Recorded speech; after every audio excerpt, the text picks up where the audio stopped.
and welcome to the Monopath podcast. Today I'm speaking with Ben Brentnall from the Turning Tides.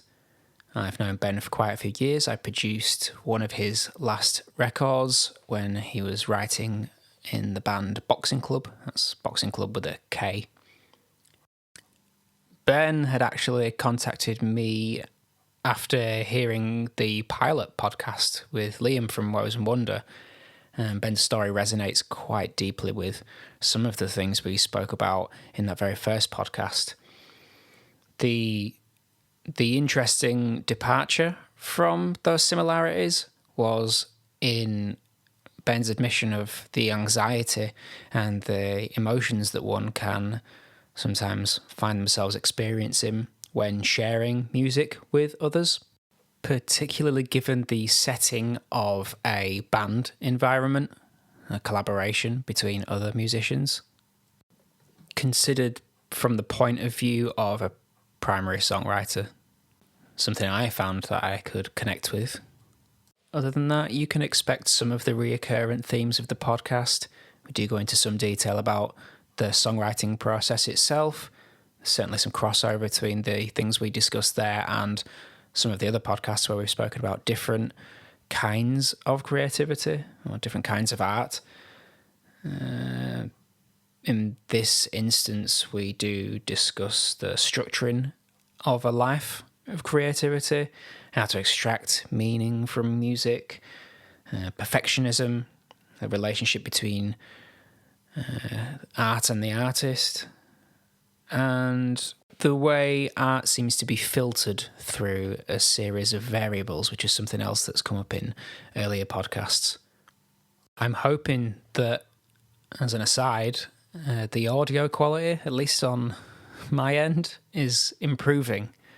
I mix all of these myself and I edit them too, and I've kind of dabbled with a few different microphones at this point. I think I'm happy now. I'm using a Rode pod mic, if that's of interest to anybody else at all. I was using a Blue Yeti before that, and I feel like the microphone I've got now just seems to capture the qualities of my voice, the tone especially, a little more coherently. It's got a nicer flavour to it. So hopefully the audio quality of these podcasts moving forward can improve a little bit. I had hoped early on that it's not too much of a big issue for people anyway. I think the quality of the content is more important. The audio quality itself is just something that makes that content a little more accessible. So I do my best to improve that where I can. And I mentioned this on the introduction to the last podcast that I'm now fundraising, I suppose, for the Brain and Behaviour Foundation. So you can listen back to that podcast if you want to know a little bit more about that.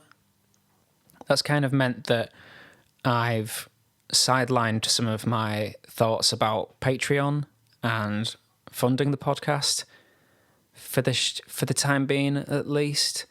I'll come back to those things. I think I will have to. I'm struggling to maintain the pace that I've set with 2 podcasts a week. It does take me about 8 hours or so to complete one podcast from beginning to end. There's quite a lot of work behind the scenes, research into the person I'm going to be speaking with, the editing and mixing and the design work and the publishing. There's quite a lot there. And this shouldn't be taken as a complaint. It certainly isn't intended to be one, just a statement of my intentions. I would love to keep up the pace here, but at some point it may become practically impossible. We'll see how that goes. If you're getting something out of it then, in that case, if you feel the same, I would encourage you to subscribe to the YouTube. That really does help. And even just making sure you've liked the pages, the Arthur Dove Instagram, for example. You can even buy tea from Arthur Dove Tea Co. These small little things actually do help with the tea company. You get something too, so we all win. Anyway, I've said enough, I think, at this point. So let's dive into the conversation. Ben, welcome to the podcast. Hello. It's good to be here. Yeah, good. You were one of the first people who listened to a podcast and contacted me to tell me, really. So thanks for that. Yeah, of course, yeah. I'm a big fan of podcasts, and when I saw you'd done one, I toyed with doing one myself before, but never really got the time to do it. And then when you'd done it, I thought, I'll just jump on this one instead. Yeah. I'm trying to have a bit of an interesting angle on it, because there's a lot of podcasts about songwriting, and there's a lot of podcasts about music, and there's a lot of podcasts about psychology and all these other sorts of things, but there's not too many about creativity. In fact, the only few that I can find are either about just the creative process as it is in business, really, or creativity from a kind of a more scientific angle, so like neurology and psychology, these sorts of things. And that's kind of not what gets me out of bed in the morning. No. I think it's more interesting to speak to the people who are behind something that I think we would all agree on is creative. So in your case, I mean, maybe you could fill in the gaps rather than me tell everybody, but how are you creative? So I'm a songwriter, musician, been in various bands, done different things, written songs with different people. I'd never done any recording of my own. I'd always I'd worked with you before, and different producers and different engineers in different studios, but I'd always fancied doing it myself. I guess when you're recording with an engineer rather than a producer, I suppose the engineer's job's to just get it on the page, if you like, get it out there. And I suppose you're always pushed for time, pushed for budget. So I always wanted to learn how to do it, and then I bought a Mac from you, actually. You did, yeah. And I threatened to learn how to use it for about 4 years. And finally, in lockdown, I had the time on my hands to do it, so I just got stuck in. I had some idea what I was doing, but lots of Googling and what have you. So yeah, I've been recording some old stuff, writing some new stuff and recording. And I've started a new page and started putting it out there, which has been good to... It's different to being in a band and having people to bounce off and having their feelings and their thoughts on songs to consider, I guess. But now I'm on my own. I can do what I think the song needs rather than considering other people's views, I guess. And so it's the Turning Tides is your writing project name. Yeah. I love the name, Thank you. By the way, as well. Where did the name come from? I think it was a bit inspired by lockdown. Obviously, the world's turned on its head a little bit. I just, personally for me as well, I found writing and recording on my own, it was a bit of a turning point for me, because I weren't influenced by anyone else. I was just literally on my own, thinking, what does this need? Listening to what I've been doing over and over again in different... I listen in my car, I listen through my phone, etc., and hearing different bits and learning myself, what do I need to put in there to make this a more complete track? And I guess that was a turning thing for me. So Turning Tides were really about my own venture into doing something for myself as a solo songwriter, I guess. Yeah, I was wondering if you could say something about, I mean, you don't really have to go into too much detail about equipment unless you really want to, or software, but how are you finding that learning process? Because you're at a different stage to it than I am, and I went through the same sort of thing. Most of the things that I know about recording, I would probably say, are things that I picked up myself from reading books and Googling, and then experimenting a little bit. Although I do have an education and a degree in music, and I did do recording while I was at college and university. I did not pay attention. We just used those lessons to kind of mess around, and we didn't take it very seriously, unfortunately, despite the teacher being, he's, I don't know if you know Jamie Vizard, but he's so fantastic at songwriting and production. The fact that I chose to completely ignore that mentorship was a bit foolish, really. But nevertheless, I picked up most of those things just on my own. So that's what you're doing now. How are you finding that process? I'm really enjoying it. I'd sort of tinkered with studio equipment before, and I'm a bit of a button pusher when it comes to, I like to get in and, so if we're playing live, for example, I've mixed and engineered live gigs that I've done myself, so I was taking my own equipment, setting up, and just learning on fly how to set sound up and, what does this button do? What that makes it louder, for example, so learning lessons that way and getting things wrong. That's basically what I like to do. I like to just get in there and just try and figure stuff out. So I had a version of Pro Tools which is now not compatible with my computer. So I got GarageBand and just decided to go about learning that. And first thing I found is it's completely different to Pro Tools. It don't work in the same way. I couldn't get my head around. There's no mixer window. So it's quite complicated. It's a simple system, but if you want to get a good result, it can be quite complicated to unlearn what you knew from something else and relearn on this one. Yeah. But now I'm finding that, and now I understand it, it's quite simple. And I mean, Google's your best friend for this. YouTube's fantastic. Anything you don't know, just pick your phone up and just type in a question, put it into YouTube. There's always somebody going to show you how to do it. So that's really what I've been doing, just learning off other people's videos and just having a go, really. So are you putting all of the music down through GarageBand then from start to finish? I'm sampling drums through a program called Easy Drummer 2. So I don't know if you've ever used it, but it's a fantastic piece of software. It's got a song builder on there, so you can literally build your entire drum track in there, and it's got a click to learn feature. So you can just tap in a real simple beat and it'll pull up a library with relevant matches to what you've tapped in. So even the most basic beat, nice. So it comes up and it says, this beat is a 95% match to what you just did. So you go into that library and it brings up intros, verses, choruses, mid-lates, all done in that same drum kit, record take. So you can build a full track from what's in there. And you can go into each section and say take the cymbals out, edit if there's too many toms, you can roll them back, you can take the snare hits back, you can, the velocity of the hits, if they're softer, quieter, you can really edit every part of it. So I start from there generally. I've generally got the song structure-wise where I think I want it to be. So the first thing I tend to do is build that drum track, throw it in GarageBand, and then build everything. Then the rest of it's live instruments built on top of that.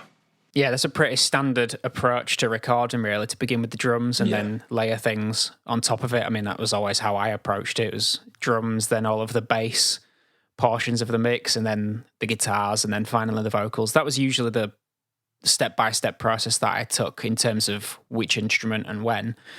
What do you, before the recording process then, I think, which is probably the bit that's more interesting to me, and it's probably more interesting to the people who listen to this podcast, is how advanced and how developed are the songs before they get to that stage? Well, they're all different, really. I get writer's block quite often, so I might find a really good verse that I like. So lyrics tend to come down first, usually. I don't really sit with my guitar and noodle around and jam stuff out as such. I tend to have a lot of lyrics written, and through reading those lyrics, then I'll pick my guitar up and maybe by fluke or some subconscious skill, perhaps, I tend to be able to fit a tune to those lyrics. I generally have a melody for the vocals in my mind, so the tune kind of comes quite organically from that. Generally, I'll get a feel. So what is it where do these ideas begin for you? Is it lyrically then in most cases, or musically with a melody, or is it guitars? A lot of time it's lyrics and melody come first. Is it? Yeah, I tend to have... I'd always thought it would have been guitars for you for some reason. No, I tend to, in my mind, have a good idea what I think I want it to sound like, or I'll just be driving around somewhere and I don't know, maybe a lyric will come to mind, and it kind of grows quite quickly in my mind. And then I start to think, well, perhaps if it feels like it might be a more rocky type of song, so it'll need a riff at start, and I'll develop that in my mind, what I think it's going to be like. Then when I pick guitar up, I'll get as close to that as what I thought it was going to be. Sometimes not at all. Sometimes when I pick guitar up, it'll be a completely different riff or a different type of sound that I thought it was going to be. And then I'll grow it from that point. But yeah, generally I have the lyrics and melody ideas in my mind, and I'll sort of, the music is in there somewhere, and then I have to try and get it out onto the instrument. Okay, this is a bit of a nerdy question now. Actually, no, I'll preempt that with why I didn't think that would be the case for you, and it's you're a very accomplished guitarist. I don't think I've ever paid you that compliment before, but I do think you're a guitarist that I think is you've got your own style, which is what I like about your playing. It kind of, there's definitely a signature there to your playing, and maybe we can speak about that. In fact, let's maybe speak about that before we kind of go into anything else. How, with your guitar playing, how do you think you play differently to others? What is it, kind of your signature style, if there is one there? I've never been a big fan of guitar solos, I guess. I guess my guitar influences would be more melodic players. So, like, I was a big Johnny Marr fan. I just think his melodic guitar playing's absolutely outstanding.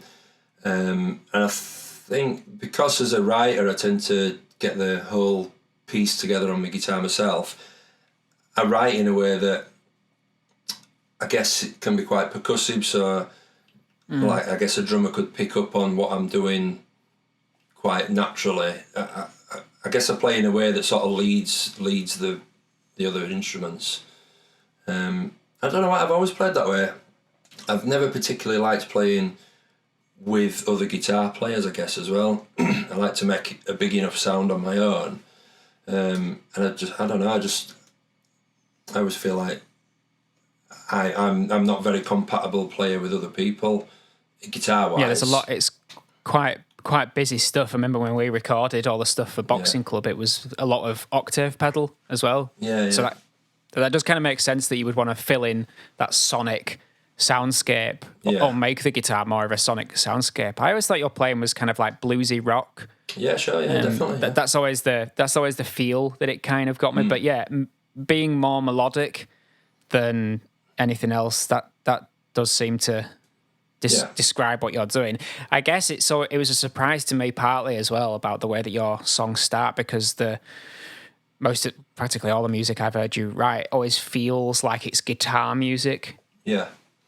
But the guitar melodies are in my head with the lyrics a lot of times, so I guess I'm developing the musical idea is in my mind. I can almost hear it before I can play it a lot of time. And it usually I can usually put the whole thing together in my head, so I know what the bass is going to do. I've got a good idea what drums are going to do, and I guess that's where I find it hard to be compatible with other guitarists. I mean, when I started out, when I was young, I was in a band with two other guitarists, so the three of us, and it was just a mess, just so much noise, and there was no clarity what was going on. Two guitars were doing exactly the same thing, and I guess because we were all good mates from school, nobody wanted to tread on anybody's toes, so we're probably being a bit polite about the sound. And it just taught me that I knew after that I didn't really want to do that again. So when I... Was that the Moccasins? You were the Moccasins, weren't you? Yeah, well, before that we were Insert Coin. Did a couple of gigs with Joe No More back in there. Yeah.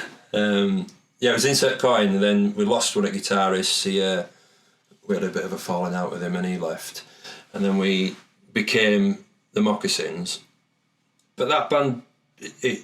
We were best mates, me and the other guitarist from being little kids, and we still are best mates now. But it was getting to a point where we were enjoying it, and we were struggling with songs, and I don't know, like, I think as a songwriter as well, when you come into a room and you say, right, I've got this song. It's such a naked thing to stand there in front of your mates and go, oh, I'll have a listen to this song, for them to then turn around and go, not right sure about that one, you know. So that kind of thing put me off a little bit, you know. I guess having the control and making the decision about the music. So when I moved on to boxing club, we didn't really get in each other's way like that. You know, I had the song pretty much fully formed from a guitar point of view. So I guess it was fairly easy for drums and bass to pick up on what I were putting down. But I wouldn't really get involved in bass. I'd just let Josh pick up what he was going to do, let Swit do what he was going to do. But I think the song was formed enough as a guitar piece with vocals that it was almost complete on its own. So they were dressing it from there, I guess. Yeah, was it more like taking the song at a point when all I really had to do was fill in the obvious gaps? Yeah, I guess so. Yeah, I think the great thing about Josh and Swit were that sometimes I would have, in my mind, I sort of thought this bass sound was going to come back like this, but then it'd come back with something different, but equally pleasing to me. You know, I was like, I don't know, I guess we just, because he's my brother as well with Josh, so I guess we had a bit of an easier time telling each other what we did and didn't like, you know, and it wasn't a personal thing, so nobody's feelings were getting hurt in that band. And again, Swit's such a good drummer, he could interpret what we were doing, but then also he'd catch us by surprise with something really great, which massively added to the song. So those two as musicians brought their piece. From a writing point of view, I did all the writing, but from arrangements and getting together, I may have had it fully formed, but those guys really dressed them up and took them to another level, if you like, you know, that perhaps I wouldn't have thought to do on my own. It's a different ball game working in a band as well. I know when you had reached out to me about the podcast in general, you'd mentioned this kind of thing of anxiety of giving songs and sharing songs with other ones. So that is something else that I really want to touch on. Just before we do that, though, I think we're kind of talking about being in a band.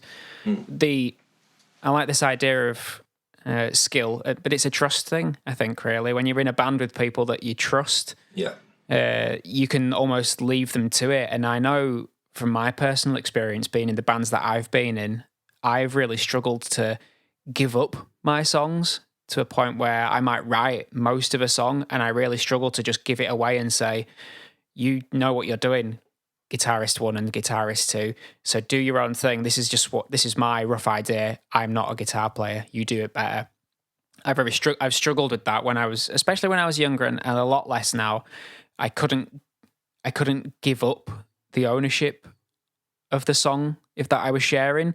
Does that resonate with you as well? Like, did you kind of struggle with that? Yeah, I understand that. Yeah, for me, my frustration came more from presenting a song to guys and say, I don't know, one of the guys in the band would say, there's just something about that part that's not quite right. And I'd say, okay, what do you suggest? Well, I'm not suggesting anything. I'm just saying there's something there that's not right. And my frustration with being in bands sometimes felt like you bring in your song and then the guys would give their opinions and we'd work on it a little bit, but then they'd expect you to go home and finish writing that song. Do you know? So you're giving your time and, you know, and thinking, well, what did you do last night? Because I had to go home and finish writing this song, so what did you do? And so I went home and I went out with my missus or whatever. So my frustration started coming from, I guess I was quite a driver in band. I've always been one to push everything forward, and I'd be probably doing social media stuff and then doing writing songs. And at some point I started thinking, I'm doing all work here, and these guys are then picking it apart when I bring a song. So I found that quite frustrating that I was, I guess, having to consider their feelings when they weren't prepared to contribute. So I guess it all naturally led to me doing it on my own, you know. It sounds like that's kind of what's happening when a collaboration is going wrong and the trust thing is not quite there. I don't know if maybe you're a little bit like me, but I feel like I push people away sometimes because I'm so driven and determined that I'm I'm quite single-minded when it comes to something I've decided I want to do, whether that's I'm going to do this band and we're going to go tour. And I do feel like I've lost friendships in a way because I've driven people mad by being like that around them, and they just can't, and they don't want to deal with it anymore. Yeah. I mean, don't know if that sounds familiar to you or not. Yeah, I can relate to that. Yeah, I mean, me and my brother definitely had arguments when we were in band together, but it was never personal. You know, we never got personal about it. It was always about the band or what we're doing. But he's a lot younger than me as well. So when I was younger, I'd toured quite a lot and I'd done a lot of things. And he was younger than me. He was wanting to take the band to. For example, he was saying, "Oh, I think we should go to London and do some gigs down there, and I think we should do this." And that wasn't really where I didn't really want to do that. I just wanted to write these songs and play them locally, record them, and I was pulling away from wanting to play live. If I'm honest, I wanted to get more into recording and writing more rather than collaborating as a band. I wanted to produce recorded music, I guess. So yeah, I understand what you're saying. Yeah, those two strong-minded views pushed us apart ultimately, which is ultimately why we stopped doing what we were doing with band.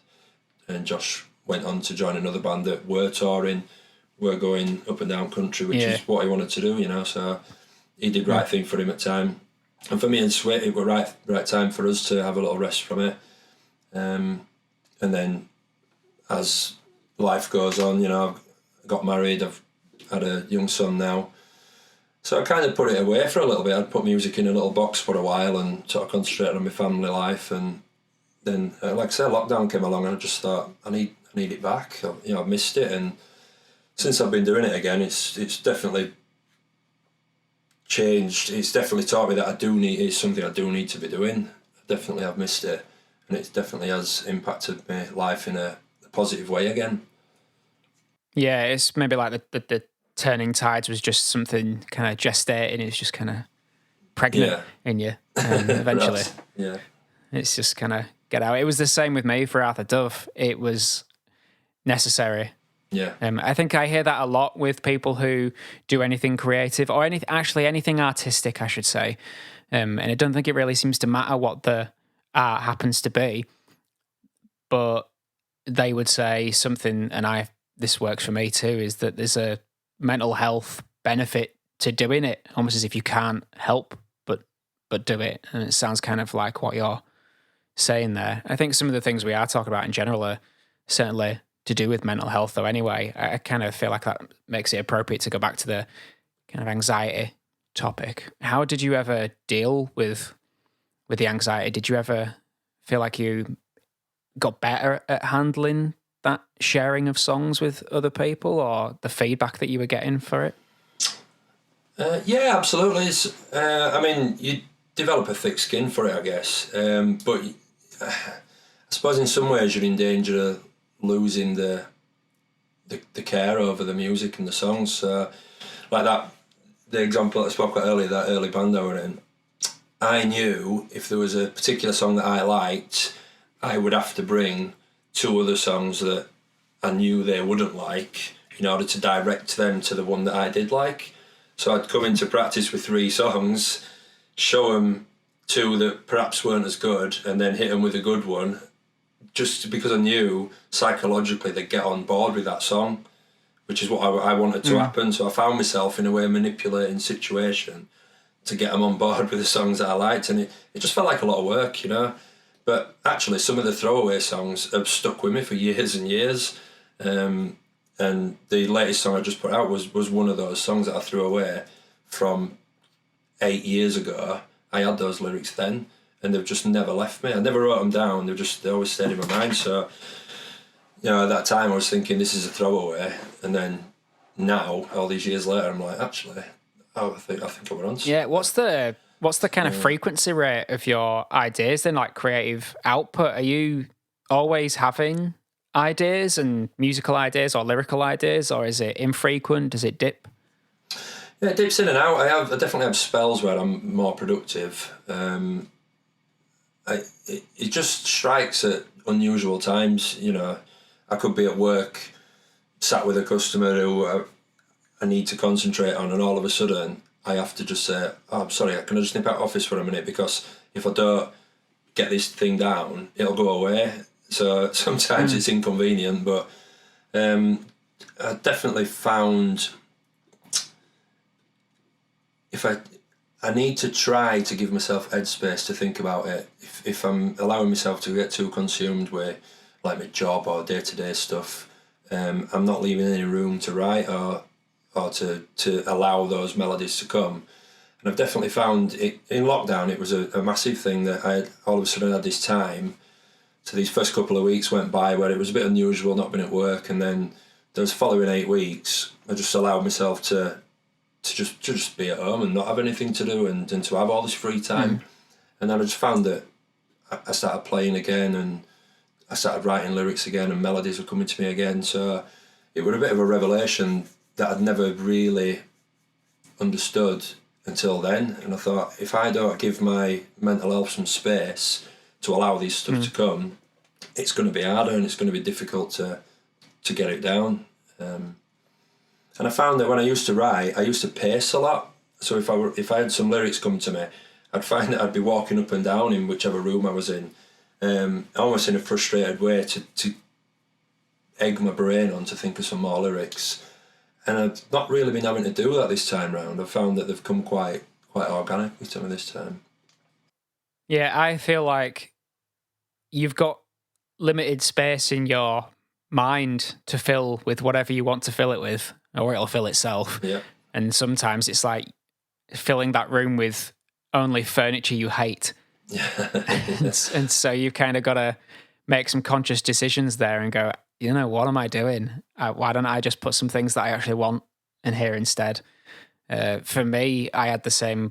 I mean, it does sound like a really familiar experience for me so I was running a rehearsal room in a recording studio, which is, I think it's how we formally met at least. Yeah, I guess so, yeah. And when that rug got pulled from underneath me and the studio closed, I would definitely say I had something of a quarter-life crisis. Yeah. Where I suddenly had a lot of time, and I mean, I sold all of my equipment after the studio, so I had quite a bit of a nest egg. Yeah. That I could take some time off, and so I did. I took about 18 months off from full-time work to kind of figure out what I was doing, but it feels very like this period of time now when you can see what you would do if you didn't have to do things you didn't want to do.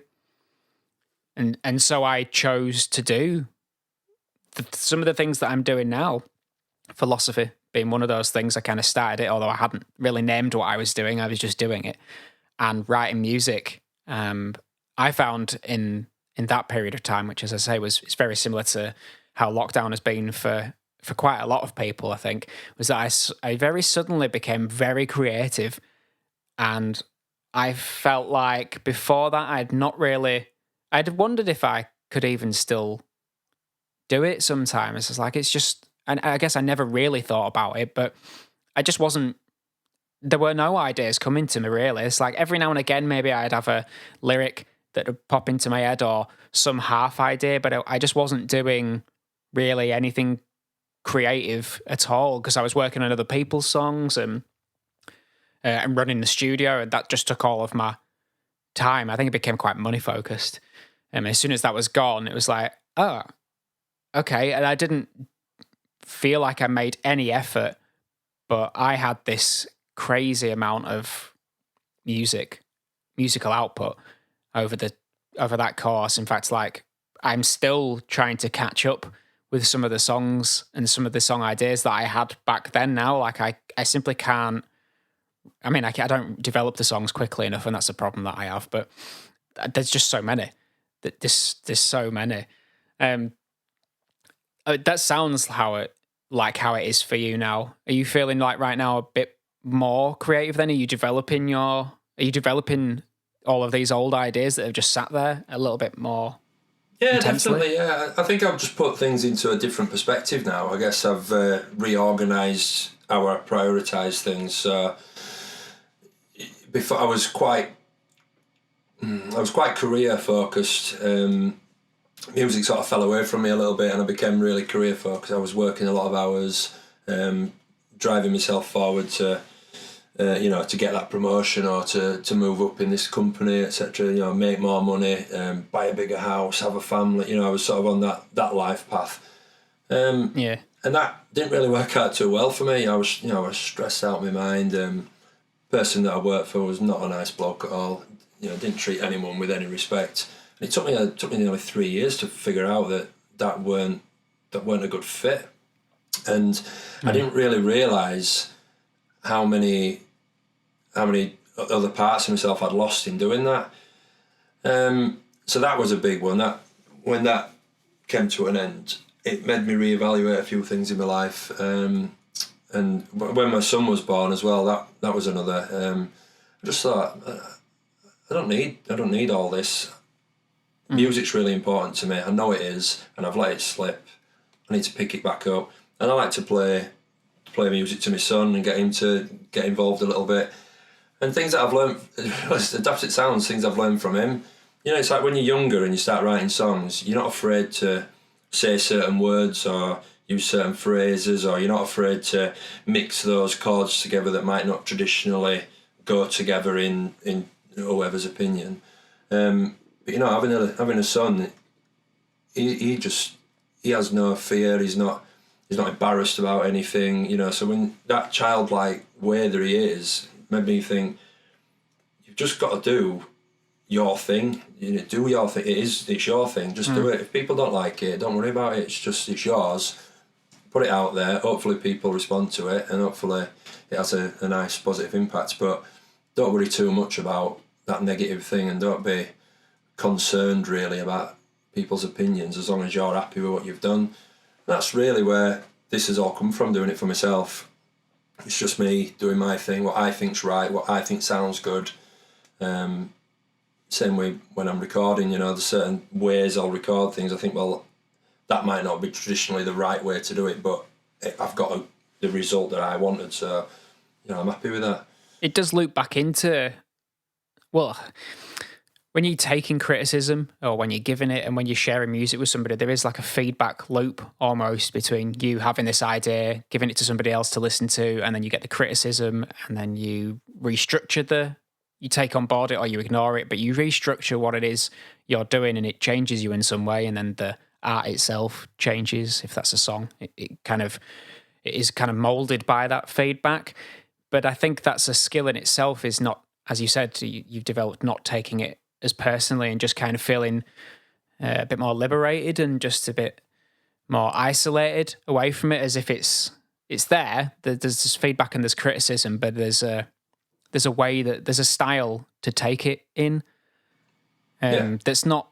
I don't think it's very easy to do that at all, really. But the childlike thing, it's funny because I was speaking about this on the last podcast I recorded about the difference between being childish and childlike, and I was saying how with being I aim for childlike really in my approach to creativity, because I want the same things that you were just listing off, that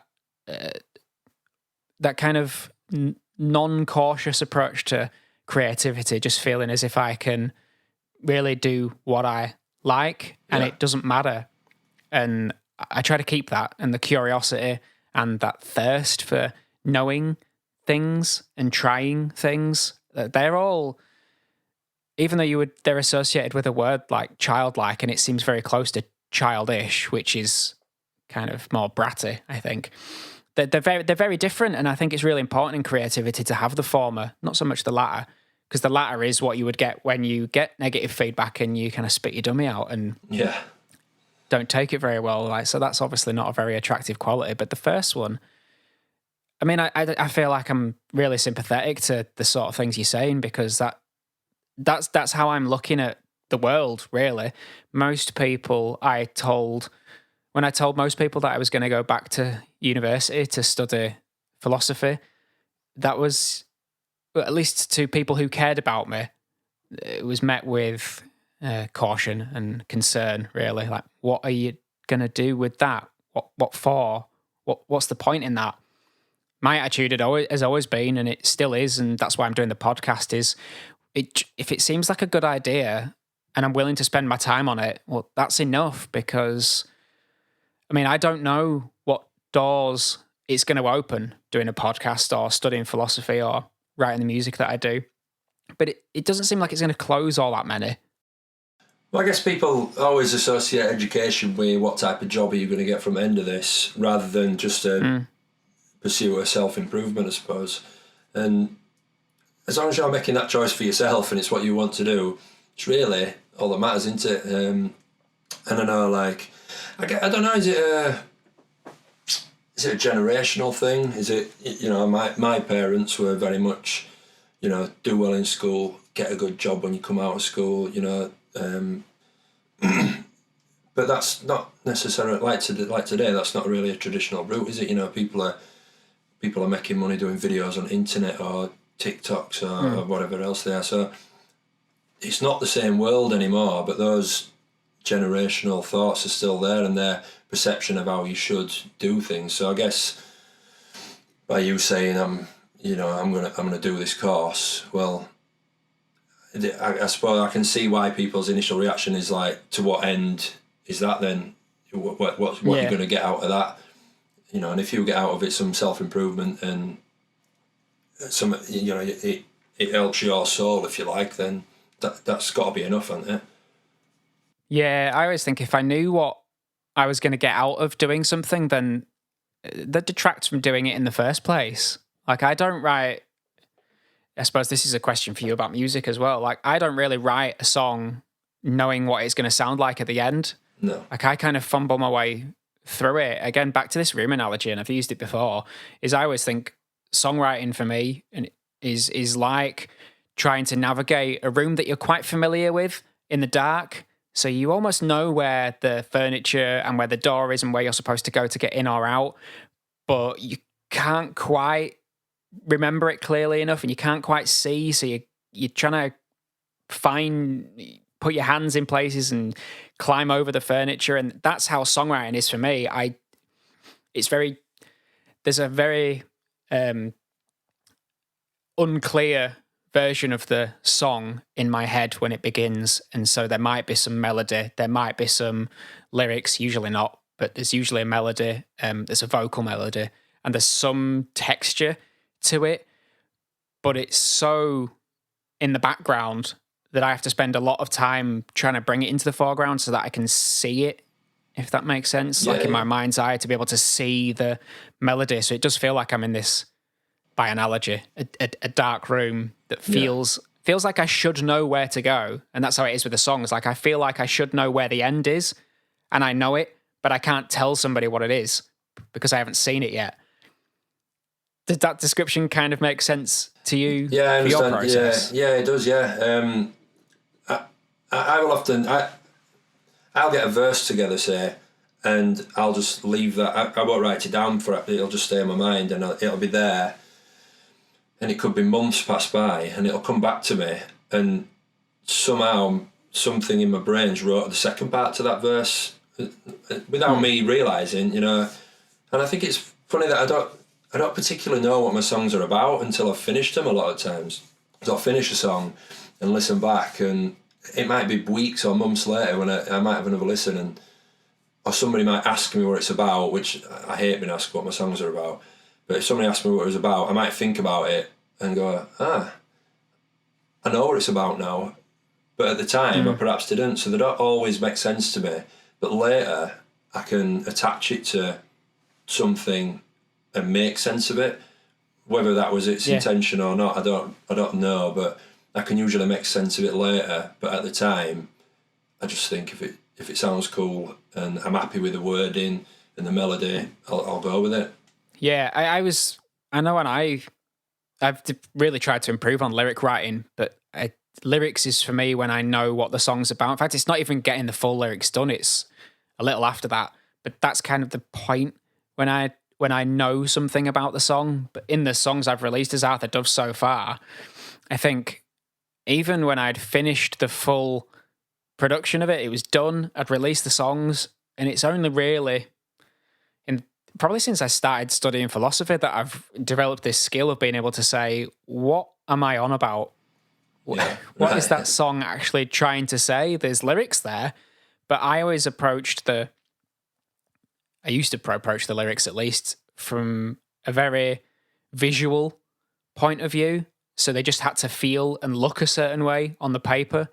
It was kind of something to do with the sound. The sound was more or less where it began.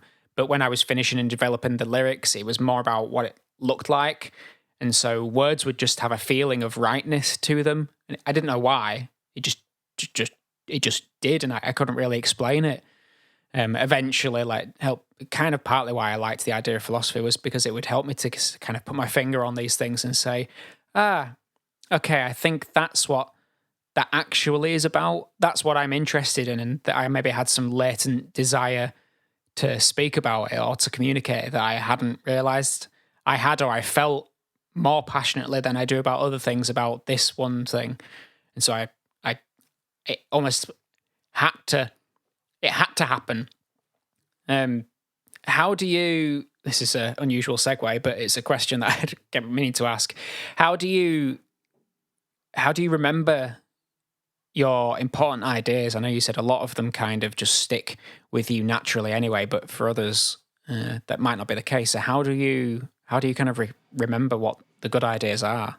I mean, the voice recorder on my phone is full thousands and thousands of voice recordings on my phone.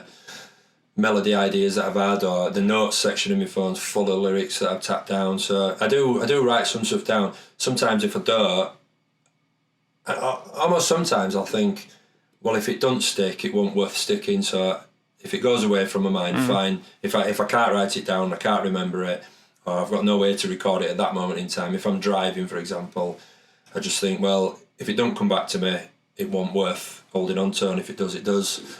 So I'm okay with letting things go away, and I find things often pop back in my mind later. So yeah, I'm okay with letting things go. But yeah, generally my phone's absolutely full of thousands of recorded little voice memos, silly thing. It's funny, sometimes I'll listen back to like 2016 and there'll be some dreadful little vocal melody that I've sung into my phone somewhere, and I think, God, what was that for? And I imagine at the time I would have had this whole thing in my mind, this whole song around this little melody, which I've long forgotten. But I recorded that bit thinking that's going to trigger it back one day. Sometimes it does, sometimes it doesn't. So yeah, it's almost like you're collaborating with yourself in that way. I suppose so, yeah.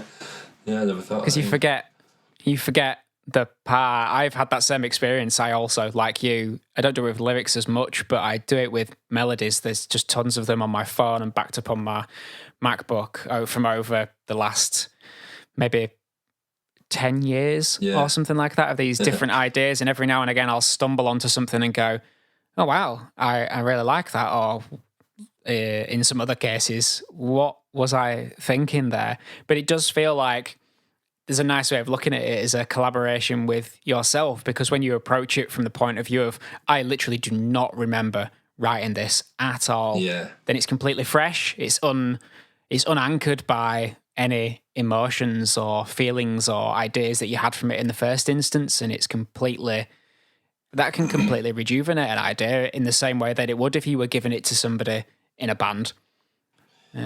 Yeah, I mean, a friend of mine, he's not a musician. He used to play bass, but he's kind of hung his bass up now, I guess. But he still writes lyrics, and he'll send me a WhatsApp with pages of lyrics on, what do you think to these? And he seems to have this recurring theme of God in all his lyrics, even though he's not religious at all, which I find quite interesting. But he's asked me if could you put any music to this? And I find that so easy to do. It's, I've got the lyrics there and I can just bob a tune to it dead quick. So I'm not really invested in it, I'm not attached to it. So I can come up with something quite quick for that. And I'll just record a bit of something in my phone and send it back to him, say, what do you think? And usually, he likes what's happened there, because it's not something he could put together himself. He probably could if he tried, but he don't have the desire to do that, I guess. So he sends me these things, and I find that really strange that I could really quickly fire him something back, like within 30 minutes I could have that song done and dusted and sent back to him. But then with my own, I can I can labour over them for months or years even. You know, I can still have that idea in there forever. So it's... Is it that emotional attachment to your own ideas? I referred to it earlier on as me having a similar problem of not being able to kind of give up responsibility for it. So I was always I didn't want people to be involved in it so much. I just wanted them to perform what was in my head. Does it seem like the same kind of thing in comparison? Yeah, I guess so. Yeah. Like when I first started doing the Turning Tide stuff for myself, I was quite nervous to put a song out because I'd not released any music for a long time. And I was thinking, you know, I've spent a bit of time on this. I've put a bit of effort into it, and I hope it goes down well. So I was nervous at first, but as soon as I put it on there, I remembered my sort of mantra to myself is that you're just doing it for you. You like it. You're not in a band with anyone else. It don't matter. You just put it out for you. You enjoy it. Just stick it out there. So yeah, I guess it probably is that attachment that makes you feel uneasy or makes you work a little bit harder on that lyric that you weren't quite sure about at the time. You know, I guess you make a bit more effort to be comfortable enough with it yourself to give it away, I suppose. Yeah, and plus you can't really ever be perfect on something you've never done before. So in your case, you know, we started off the podcast by speaking about how you're beginning to understand how to use recording software and microphones and all the different intricacies that come with those sorts of things. But I know perfectionism is a hurdle for most people. I mean, it certainly has been for me. I get to a point where it's like, okay, but I know this when I hear it, or I know what's right when I'll see it. I may not be able to explain it, but I'll know it, and I won't put it out into the world until it gets to that stage. I've completely flipped that now. I used to do a thing on my personal Instagram where I did like a 15-minute cover version. Right. And what that meant was that I would have a song that wasn't my own that was just reoccurring in my brain, and I couldn't keep kind of chewing on it. It was just stuck. And so a way that I found to kind of get it out was to just go and learn it and play it. So I'd spend 15 minutes on it to kind of get out of my own way, really. It's like, I'll just go learn this song. I'll spend about 15 minutes on it, no more. And then I'll record it. I'll record like the part of it that I've learned, and then it's done, out of my head, forgotten about it. And I kind of apply that approach to the podcast as well. It's not as if I know what I'm doing. Like, I don't know how to do a podcast. I'm just following my instincts on a lot of things and going, well, this seems like a good idea. I'll try this. And it's definitely not perfect, but I think I've become more comfortable with imperfection over the years. I'm quite happy to release something that by some standards, or even by my own standards, is just a bit clumsy, but it doesn't matter. No, I guess you realise nobody really cares as much as you. Yeah, I understand what you're saying. Because you've laboured over it, you've spent the time, and it comes back to that's what I was saying about that band I was in when those boys were like, I'm not sure about that song, maybe you need to go home and work on that while we go home and have our own life. And I guess you've laboured over that thing and you've created it from nothing. It didn't exist until you created it. And there's something really special about that, I think. It's not something that... I think it's something everyone can do in their own way, but not something everyone is open to do. You know, and there's a massive vulnerability in there, and there's definitely parts of yourself in there that you perhaps don't want people to see or know. So you may cleverly word things in a way that it's what it means to you, but people might not necessarily get it, I guess. I mean, it's something I do. I leave little secrets in my songs that. To me it means something, but to anyone else it might not mean anything. But it's quite a cathartic little thing to get out into, and it's really personal. So to say it's not personal for somebody to criticise it, it's difficult. Like I said earlier, it's difficult to train yourself to not take that personally, because their experience of that music is their own. That's up to them. You've got to allow them to have their feelings about it and not let it change your perception of what you've done. Yeah, I have this underlying thing in most of the podcasts that I've had so far about this relationship between art and an artist and how close they are or how close they should be and whether there's a difference between those two statements. Like for me, I think there should be some distance at some points and not others. So it's kind of context dependent. And when you're writing music, I think you have to completely remove yourself from the idea once you give it to somebody to collaborate with. Yeah. Because otherwise you end up doing that. I mean, I work with a producer now for the songs that I'm working on at the moment. So I get them to some stage that I'm happy with and I can demo them and there's a full song there, but it's not perfect. And I know that it's clunky and quite ropey. And it's just on GarageBand in my iPad. It's not even the full version. It's just me singing ideas and drum beats and playing synth patterns with my fingers on the keyboards on there. And then I take it to a producer who rips it to pieces. Absolutely will like dispassionately tear it from piece to piece and say, this would be better as here. This chorus doesn't lift in the way that it should. This section, actually, you've got it as a chorus, but that's wrong. It should be somewhere at the end of the song. And so on, and then they'll shuffle it round. But I feel like the best work that I've done has been the work that I've done in the last few years when I've relied and trusted on other people and their abilities more. And I don't think I could do that if I had the two concepts of, or the relationship between the art and the artist wrong, if I was too precious about what I'd done. Just to kind of bring it back to what you had just been speaking about, you spoke about your lyrics again, and kind of how they are in your head, and you saying that they have like some of like secret meanings that are personal to you. When you're writing your lyrics, how much intention goes into the lyrics? Like, are they pre-designed? Do you know what you're going to write about before you write, or is it something that just unfolds as you move along?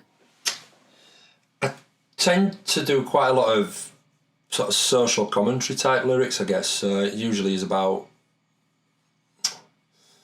me. Well, perhaps my experience of a certain thing in the world, or what's going on in the world at present. I guess I do a lot of social commentary stuff, and I guess I like to point out the not so obvious things that everybody does every day. You know, there could be something like. What's an example? So like on your phone, you used to have to swipe your phone to unlock it, for example. That might be something I've mentioned in a lyric. But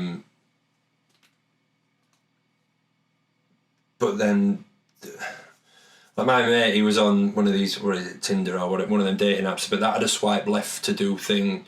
So I was like, oh, there's two things: swipe left to unlock it, swipe left to potentially unlock this relationship with this person or whatever. So sometimes the double meanings like that, but I leave it to interpretation. You know, far be it from me to go around explaining my lyrics to people. I just let people hear it and take what they want from it, I guess. Yeah, it's tricky. It's a tricky one to answer that, I guess. I don't really have an intention of writing about a particular thing ever, really. I write what comes to me, and it generally is about something that's going on. Usually, but it's quite a subconscious thing. Is it that there is some lyric that sets you off in a direction and you just kind of follow it? Yeah, definitely. Yeah, or I could hear a song that I like, and I'll think, oh, you know, that particular melody will just hit me in a way that it sparks my creativity off. Yeah, a certain lyric will take me down a certain route, and musically as well, I'll have a really good sense of how I think that, what kind of tune's going to have to go with that lyric to put that lyric across in the right way. Majority of the time it is in my head first, yeah. I just wondered if I could pick on that. You used the word sense in a way that I think was quite nice, because you said that you just sensed when it was right, and you used. Do you think there is a sense for this in the same way that you have a sense for sight or taste or something like that? Is there the same thing going on with your judgment of something feeling right? Yeah, I think so. Definitely, yeah. I think it's like it is within you, isn't it? I think you know yourself if something feels right to you or not. I don't know. It's a difficult one. I mean, without getting too deep, there's a lot of things we don't understand, isn't there? There's a lot, like sensors. They are what they are, but there's lots of things in this world that we know exist that we can't see, for example, or there's sounds that we know exist but we can't hear them. So there's definitely other things out there that, I'm not a religious person or anything like that, but people do have that religious belief, and that's a sense in a way that they feel that is something that's there. I think music and creativity is somewhere in that sort of realm, I guess, that it's there, and it's for us to pick it up, I suppose, and put it down. Certainly my experience of it, with it being mainly coming to me in my mind, I definitely feel like it's already there, and I'm open to it at a certain time, and it comes to me, and then I can work on it from there. It's like I've gone off on a tangent there a little bit. It's okay. But do you know what I mean? It's definitely up there. I can't really explain it, but I do think that it is a sense in a way. Yeah, definitely. I think so. You have a value of it. If it's right to you or not. It just seems very similar to the senses, or the common senses. You have a taste for music, and there's definitely a sense that it's right, in the same way that you would know that when you eat something, you enjoy the taste. Yeah, there's some overlap there. The reason I found it curious is because, I mean, I was reading something at some point in the last couple of years about the senses, and it's like most people would commonly say there's 5. Sight, taste, all these sorts of things. But there's all these other ones as well that there's an argument about whether they would be classed as a sense or not, and it's things like your sense of temperature in your body, and whether you're hot or cold, sense of location in your body, so knowing where your hands are and having a feeling of them being your hands is a sense that's considered separate, or by some people it's considered separate to the other sense of touch. And so it just seems to me like there's room for that there. There's like an artistic sense that I don't think has a name, but I don't know. I just guess when I'm reflecting on my own experience, that's what it feels like. It feels like I'm using a sense, and that's why it's so difficult to explain to somebody else, because it's as difficult as trying to explain to a blind person what the color red is. Yeah. Without reverting to like it's a tautology, because you would say, well, red it's just redness. You can't really explain it without becoming circular. And I feel like that's sometimes the same when I'm trying to talk about music. Like, why does this feel right? Well, because it just does. Absolutely, yeah. I think there's something in delivery as well. The way that, like, you and I both play guitar, but the way that I would strum a D chord, you might do it, hold it in exactly the same way as I would, but something in the way that I deliver it may be slightly different to the way you deliver it. Although to anyone they could sound the same, but there's a bit of a sense there and a bit of a feel of, it's like, is it a touch thing, or I don't know. It's definitely a senses thing to me, that we could both play the same piece of music, but timing right, key signature right, tuning same, but the delivery that's my way of doing it to yours, they would come across slightly different, and not in a way that you'd hear it, but in a way that you feel it, I suppose. The way that you take that music in, it's delivered in a slightly different way from person to person. I think that's really, really fascinating, that it's the same thing but done in whatever way, delivered slightly differently, and hits you in a certain way. Yeah, I tend to think of maybe it's not just art, but in this case, let's keep it that way. When I'm thinking about art, it's almost as if it is filtered through a person. So ideas that I have, I could have read the same textbooks on music and listened to the same songs as everybody else, but there's something about me that makes me filter those melodies and rhythms and ideas and that information, and will process that information and put it out differently. to somebody else. And that's really the nature of this podcast is, well, what is that? And why is that? What's going on there? Why is it that I can do that? Because it's so strange. I don't think there's enough conversation for me about that.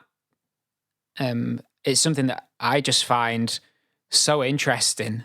And in the same way that you were just saying, it's so odd that you see this in cover versions, I think, when people pick up even when an artist covers themselves and plays their own music on a different instrument, or taking themselves to, make the band bigger and adding new instruments or stripping it away so that it's a live lounge kind of performance. It's mad that a song, something like a constant, like a song, a finished song, can be something so different when it's just either performed with different instruments or given to a different person to play and covered by a different performer. Like, that's so strange to me that it can make you feel something else. And again, to bring it back to this question about the relationship between an art and an artist, this kind of reinforces the idea for me that the art is separate from the artist in some ways. And there's certainly at that stage, my music, if my music doesn't belong to me in some way after I've put it out into the world, because as soon as somebody else is listening to it, they're hearing something else that I didn't at a different time through a different filter, if you want to carry on using that word. Like it's going through their audio canal into their mind, and they're processing it in a different way, and they are hearing something other than what it is. These things blow my mind. I totally agree, yeah.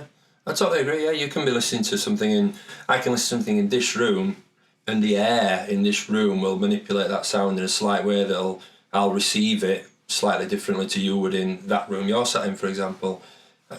Whatever that is, it's definitely a real thing. And I can relate to what you're saying with the cover thing. I played guitar in a Pearl Jam tribute for 2 years, and I just knew that we could play those songs, not perfect, and it'd be really boring, or we could attack those songs, still playing the same, but if we played them a certain way, we'd deliver it in a way that would get the audience more on side with us. So I go back to like the delivery of it in a way, I guess, and not just in music, I mean, one of my favourite lyrics that I ever wrote were from the Moccasins, and the line was, "That's the problem with text, it's all in the thumb and never in the right index." And the line was referring to, you can send a text message with your thumb real quick and shoot it off, but the other person could read that written word in a way that's not how you intended it. But I just got to thinking, if you held your phone in this hand and did it with a finger, like how your mum might do, or somebody who's not used to technology, they might take a little bit more time to type it, and they might actually send the message with the thought behind it, or give it the intention it was supposed to have, rather than it being a throw-off thing. So I think, for me, it comes back to that, just the delivery of the information, or the music, or the art, or the way you as the artist, I suppose, put it across, will definitely make it be received in a certain way, I think. Yeah, people use words like energy a lot to describe things like that, don't they, as well? Especially you were speaking about performing the song a different way and with a different energy. Have you ever had that thing in a performance when you've been in the gap between songs? There's that quiet in the crowd that just feels quite potent, like quite powerful. Yeah, definitely, yeah. But technically it's just silence. Definitely. Yeah, definitely, yeah. There's just something in that air, in that room, that it definitely exists, like you say, it's just silence, but the feeling is still there, isn't it? And it can be an awkwardness, or it can be quite an empowering feeling to just stand and allow it to be quiet, Yeah, I'd love to understand what that thing is. I mean, I've used that for years as a kind of measure of how well I'm performing, if I can achieve that thing and notice it. And it's the same as if I'm having a conversation with somebody, if I can see that thing is there, the silence, but the different side, the altered silence, then I know that I'm saying something that's interesting, or I know that my performance is kind of ticking the boxes. But it's the degree that you understand it as well, because if you were to put microphones in that room and record that room and then record it a day later when there's nobody in there, you would not really hear any difference. And same with the cameras. You could just angle the cameras at them at different points. You're not going to see much different. But when you're there, when you're the one in it, there's just a shift in the landscape a bit emotionally. Yeah. There's just I don't know if it's the context, if it's going from one emotion to another, if it's going from like these extreme highs that you would get from hearing a song and a group of people around you hearing the same song and moving in time and having these same triggers, to then the silence in between. I don't know if that context provides some altered experience or effect, but I don't know if this is studied by anybody or if there's anything written about it, but I want to know. Yeah, sure, yeah. I mean, you'll know from recording, when you edit a vocal, say, you may go in there and cut all the dead bits out, but some of those bits are nice to leave in, because it's not, there's something there, there's some background, there is some atmosphere in that sound. Yeah. I don't know, yeah, there's definitely... Well, I was listening to a podcast about creativity, actually, in preparation for for this podcast, really.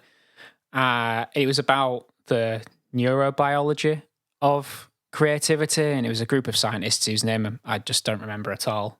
But I suppose I can link that and I can mention it to you after this if you like. And they'd been studying the different effects of structure in music. So they were taking jazz pieces. They were mainly studying improvisation. In this particular one, though, they were studying the effects of verse to chorus and chorus on its own, and the difference between those things, like in your brain, I guess, and the sense of a gravity change, almost like a rise in attitude when it gets to a chorus, and how to achieve that. And I think the conclusions were that there's like the thing on the chorus on its own is nowhere near as valuable as the chorus in context with the thing that came before it. And so the best measure for the value of a song, I mean, I may be butchering this explanation, but it was something along these lines. But the best value for an explanation for a good song was to do with whatever came before the chorus, not the chorus itself. Like, and I just found that really interesting, because most people, if you ask really the layman or the expert about their own music, they would say that the chorus is the thing that people sing, that's the thing that people value.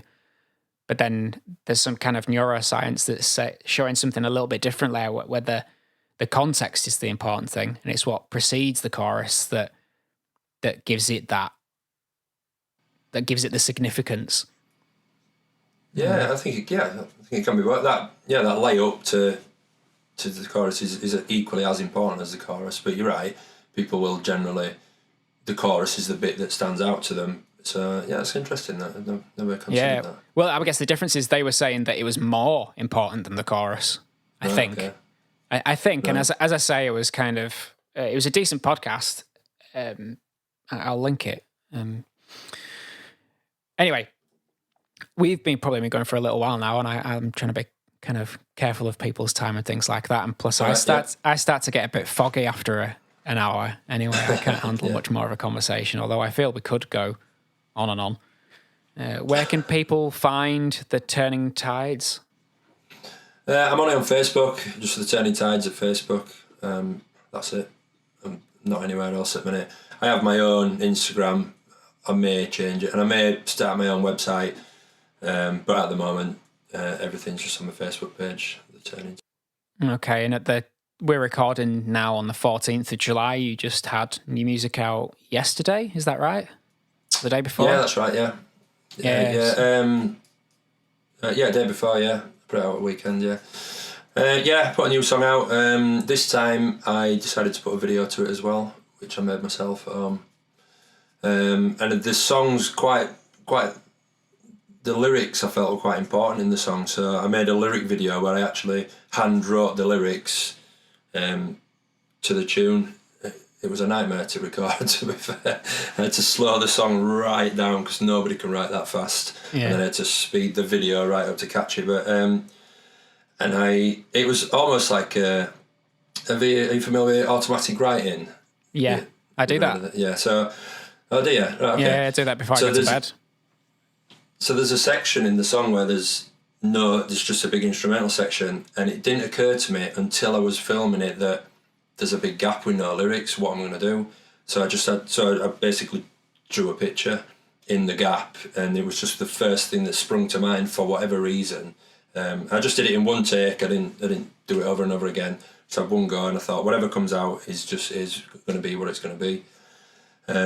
So that was quite interesting for some reason I drew some kind of mountainous landscape with a river in it for some reason.